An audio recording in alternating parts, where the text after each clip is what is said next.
지난 6월 9일 세계적인 신용평가회사 S&P에서 일본의 GDP 대비 정부 부채의 안정화에 대한 불확실성을 근거로 일본의 국가 신용등급 전망을 기존의 긍정적에서 부정적으로 하향 조정한 바 있습니다.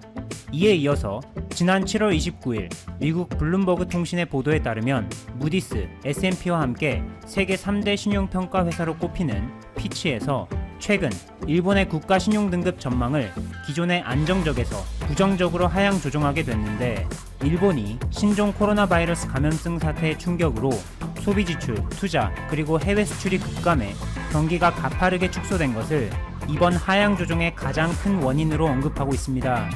전 세계 실시간 통계 사이트 월드오미터에 의하면 일본의 코로나19 누적 확진자는 이미 3만 명이 넘었고, 특히 7월에는 그 수가 무서운 속도로 늘어나며 일일 신규 확진자가 1,200명을 넘기는 등 현재 일본은 심각한 상황에 놓여 있다 보니 영향력 있는 국제신용평가 회사가 일본의 국가신용등급 전망을 하향 조정하지 않을 수가 없는 것입니다. 그런데 코로나19 사태의 확산으로 전 세계가 떠들썩한 이 시점에 놀랍게도 일본에서는 조용히 후쿠시마 원전 오염수 방류에 관한 의견 공모를 지속하고 있다는 소식이 전해져 적지 않은 충격을 주었습니다. 지난 3월 25일 일본 언론에서는 도쿄전력이 후쿠시마 제1원전에서 나오는 방사능 오염수를 앞으로 30년에 걸쳐서 바다에 방류하기 위한 구체적인 실행 계획을 발표해 큰 논란이 되고 있다고 보도한 바 있죠.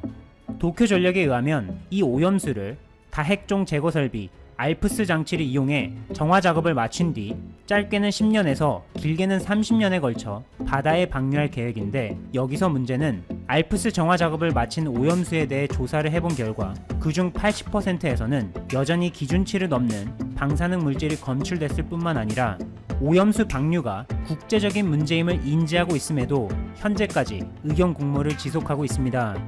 이에 네덜란드 암스테르담에 본부를 두고 전 세계의 환경 파괴에 대한 경각심을 일깨우는 글로벌 환경단체인 그린피스가 나서 일본의 후쿠시마 원전 오염수 방류 계획을 철회하도록 주장했죠.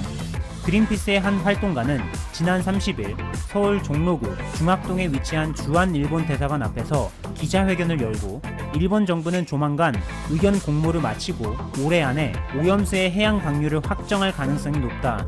이는 인접한 국가의 시민들에게 있어서 삶에 큰 위협이 된다고 밝혔는데, 현재 그린피스는 주한 일본 대사관에 오염수 해양 방류에 반대하는 서한과 함께 한국 시민 8만여 명의 서명을 전달했습니다. 그린피스 외에 한국의 어느 교수 역시 일본 후쿠시마 방사능에 대해 그 위험을 알리려 영상까지 만들어 전 세계에 공개하기도 했습니다. 이 교수는 성신여대의 서경덕 교수로 도쿄올림픽 개최가 1년 앞으로 다가온 현 시점에 세계인들이 도쿄올림픽 때 조심해야 할 것이라는 시리즈 영상을 영어로 제작해 유튜브, 인스타그램, 페이스북 등 각종 SNS를 통해 널리 전파하고, 또한 뉴욕타임스, 워싱턴포스트, CNN, 신화통신 등 세계 주요 20개국의 60여 개 주요 언론 매체에 트위터를 통해 이 영상을 제보하는 등 실천력 갑의 모습을 보여주고 있죠. 서경덕 교수는 후쿠시마 방사능 위험 문제 외에도 일본의 역사 왜곡 행위를 강하게 비판하며 진실을 알리려 노력하고 있는데, 그 대표적인 예가 바로 일명 구남도라 불리는 하시마 탄광 한국인 강제 노역입니다. 특히 MBC의 대표 예능 프로그램 중 하나였던 무한도전 방송 중 배달의 무도 하시마섬의 비밀 편이 지난 2015년 9월 12일에 광복 70주년을 맞아 특집으로 방송이 나가면서 그동안 우리가 잘 알지 못했던 하시마 탄광의 가슴 아픈 이야기가 세상에 전해졌습니다. 일본은 지난 2015년 유네스코에 구남도를 세계유산으로 등재할 당시 정보센터를 설치해 강제징용 피해자를 기억하며 역사를 바로 알리는 조치를 취하겠다 약속한 바 있는데, 최근까지 일본은 마치 약속은 깨라고 있는 듯한 태도로 일관하고 있어 국제사회의 비판을 받고 있죠.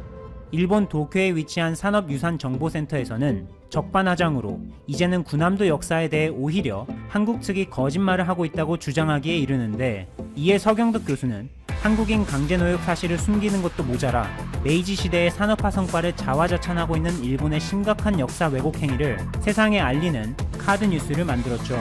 이 카드뉴스는 서 교수가 직접 구남도를 방문해 촬영했던 사진 5장에 한국어와 일본어는 물론이고 영어, 스페인어, 중국어 등 5개 국어로 진실을 알리는 메시지를 담았으며 Keep Your Promise 라는 문구를 담은 한 장의 카드를 추가해 총 6장으로 구성된 카드입니다.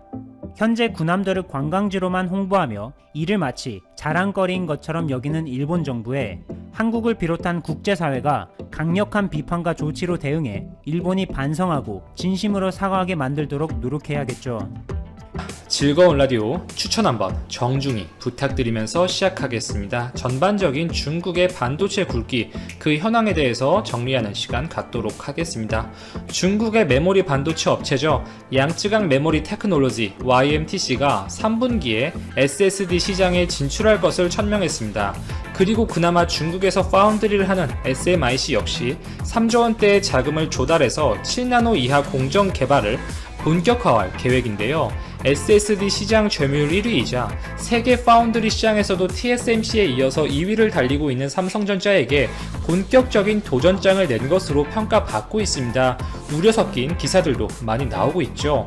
8일 외신들이 일제히 YMTC의 3분기 SSD 출시 계획을 보도했습니다. SSD, Solid State Drive라고 합니다. 이 SSD는 HDD를 대체해서 컴퓨터의 운영체제와 데이터를 저장하는 보조 기억 장치로서 반도체 칩의 정보가 저장되기 때문에 SSD라고 불립니다. 전원을 꺼도 데이터가 안전하게 보관이 되어야 하기 때문에 비휘발성인 NAND 플래시 메모리 칩이 메인이 되겠고, 개인 노트북 뿐만 아니라 이 빅데이터, 클라우드 업체들의 데이터 센터 서버에도 활용이 되고 있습니다. 이 최근 빅데이터, 인공지능에 대한 중요성이 높아지면서 이 데이터 저장 수단의 중요성이 점점 강조가 되고 있는데, 이에 따라서 SSD의 수요 역시 비례해서 증가하는 추세입니다. 다른 기계적인 장치가 없이 이 NAND 플래시 메모리 칩에 정보를 저장하는 것이기 때문에 보다 빠른 속도와 높은 안전성을 갖고 있고 소형화, 경량화에 용이하다는 장점이 있습니다. 이 SSD의 구성 요소를 보면 크게 세 가지로 구성이 되어 있습니다. 아무래도 저장 장치인 만큼 이 저장용 메모리인 NAND 플래시가 중요하고 가장 많이 포함되어 있습니다. 그리고 두뇌의 기능을 수행하는 컨트롤러, 외부 장치와 캐시 메모리의 역할을 하는 DRAM, 이렇게 세 가지로 구성이 되어 있습니다. 회사마다 이 SSD 제품의 기술 격차가 나는 요인들은 물론 다양하겠고, 이 NAND 플래시 자체의 성능도 중요하지만 더 결정적인 영향을 미치는 것은 컨트롤러 기술의 차이로 알려져 있습니다. 이 SSD는 NAND로 만드는 저장 장치이지만 단순히 이를 조립한 것이 아니라 이 컨트롤러라는 일종의 시스템 반도체를 붙여서 제조가 되는데요. 이 컨트롤러는 전반적인 자료 처리 순서를 정하는 두뇌 역할을 하게 됩니다. 간단히 설명해서 NAND가 이 우리가 책을 꽂아놓고 보관하는 서재의 기능을 하는 것이라면, 컨트롤러는 어떠한 책을 언제 어디에 넣고 끄집어낼지 결정하는 이 기능을 하는 것이죠.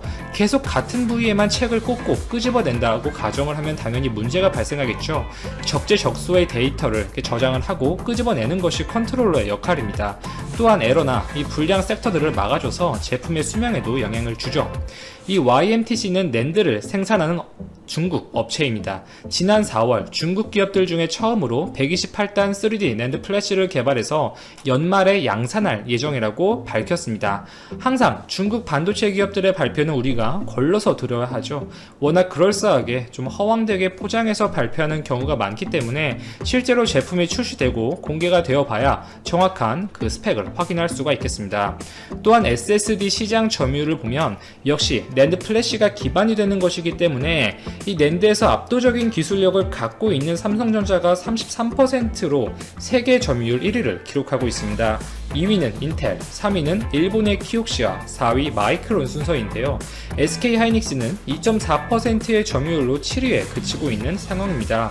SK하이닉스가 DRAM이 메인이긴 하지만 이 NAND 플래시 시장의 점유율보다도 SSD 시장 점유율이 더 낮은 이유 중에 하나가, 물론 늦게 시작한 탓도 있지만 이 SSD에서 제가 중요하다고 말씀드린 이 컨트롤러 부분에서 경쟁력이 낮기 때문입니다.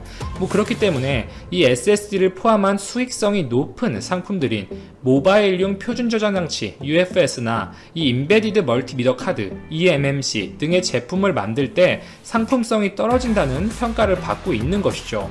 물론 SK하이닉스 역시 이를 인지하고 좀 경쟁력을 키워보기 위해서 적극적으로 투자를 하고 있어요. 과거로 거슬러 올라가면 2012년에 미국에 램드를 인수한 바 있었고 2014년에 소프텍 벨라루스의 펌웨어 사업부를 인수한 적이 있었죠.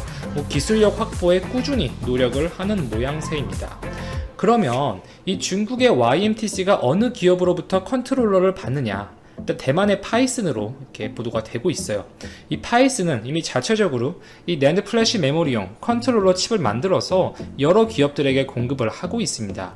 YMTC의 64단 3D 낸드 플래시를 지원하고 추후 128단 제품도 지원할 계획임을 밝혔는데요. 이 파이슨의 컨트롤러 그리고 YMTC가 생산하고 있는 낸드 플래시 그리고 하나가 더 필요하죠. 이 디램의 경우에는 아직 미국이 이 디램까지는 중국으로 가는 것에 대해서 규제를 하고 있지 않다 보니 한국 기업으로부터 당연히 받겠죠. 이렇게 조합한 SSD를 시장에 출시하겠다는 계획입니다. 이 세 가지 파트 모두 미국의 규제를 비껴간 것이기 때문에 이 SSD 시장에서 도전장을 내민 것이죠. 이 방대한 용량이 요구되는 기업용 제품에는 당연히 무리가 있을 것으로 예측이 되기 때문에 일반 소비자용 제품이 먼저 시장에 출시될 수밖에 없는 상황입니다. 주목할 것은 이 자사의 낸드 플래시 제품을 사용한다는 것이죠. 물론 하반기부터 이 128단 제품의 생산 이야기가 나오고 있지만 YMTC가 이 SSD 시장에 도전장을 내민 시점은 3분기죠. 그렇기 때문에 일단 지금 제조하고 있는 64단 제품을 사용해서 이 SSD를 만들겠다는 이야기입니다. 이 YMTC의 64단 메모리는 현재 고가형 제품에서는 당연히 선택되고 있지 않습니다. USB 사양이 낮은 이 저사양 제품에만 간신히 들어가는 정도입니다. 이 삼성전자는 이미 128단을 넘어서 160단 이상 7세대 낸드를 개발 중에 있고 8조 원 규모의 엄청난 금액을 투자해서 평택의 낸드 생산 라인을 증설하겠다고 공식적으로 발표했습니다. 그리고 자체적으로 이 컨트롤러 생산 기술을 갖고 있고 굉장히 높은 수준으로 평가를 받고 있죠. 업계 2위인 인텔 역시 올해 144단 낸드 양산 계획을 밝혔고 미국의 마이크론도 2분기에 이미 128단 양산에 들어간 상태입니다. SK하이닉스도 차세대 176단 4D 낸드를 준비 중에 있는 상황이죠. 이렇게 경쟁 업체들은 한참 앞서 나가고 있습니다. 즉 YMTC가 넣겠다는 64단 낸드 제품은 이미 삼성, 하이닉스, 인텔 등의 기업과 비교해서 그 성능이 확연히 처진다는 것이고 2년 이상의 기술 격차가 있는 것입니다. 그렇기 때문에 해당 YMTC의 낸드 플래시를 사용해서 SSD를 만들더라도 그 성능이 미진할 것은 당연히 예상 가능한 부분이죠.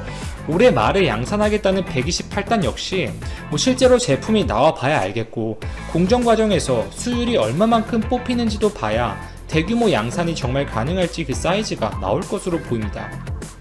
이 YMTC는 128단의 도입을 위해서 엑스태킹 2.0 기술을 적용했다고 하는데 이는 삼성전자가 160단 이상 낸드 개발을 위해 사용하는 더블 스택과 비슷한 기술일 것으로 예측되고 있습니다. 회로에 전류가 흐를 수 있게 두 번에 나눠서 구멍을 뚫는 방식이죠.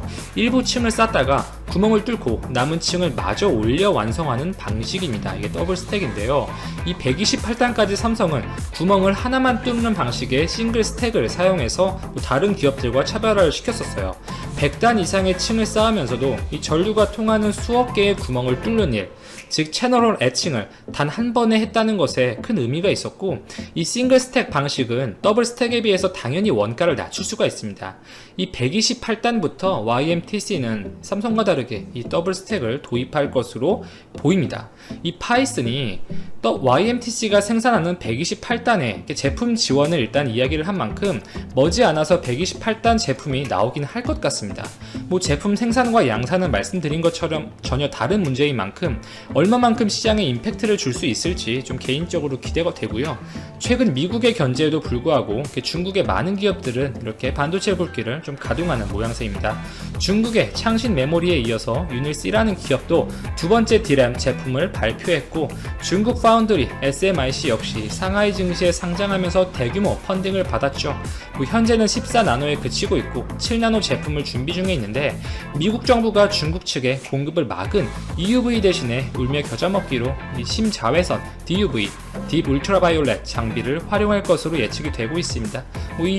이 DUV는 EUV가 도입되기 이전에 사용했던 것이죠. 이 불화 아르곤 193나노를 광원으로 사용해서 회로를 이렇게 그리게 되는데, 이때 구현되는 회로 선폭은 30나노가 한계입니다. 물론 여러 번 패턴을 나눠서 그리는 공정을 활용해서 7나노까지 구현이 가능하긴 하지만, 이 공정으로 반도체를 만들기 위해서는 당연히 시간도 오래 걸리고 공정 단계도 늘어나기 때문에 생산 라인의 비효율성을 초래하고 원가도 올라가게 되는 것이죠. 추후 5나노 이하 공정에서는 당연히 한계가 있는 장비고, 이미 5나노까지 들어간 TSMC, 삼성전자와는 게임이 되지 않는 상황이라는 것입니다. 이 EUV 장비가 없는 한 분명 한계에 부딪힐 수밖에 없겠죠. 이 파운드리에서 이 중국의 반도체 굵기에도 결국 제동이 걸릴 수밖에 없다는 것입니다. 미국의 규제 속에서도 그나마 중국의 반도체 기업들은 이 조달 가능한 범위 안에서 조금씩 제품을 내어놓기 위해 노력을 하는 모양새인데요.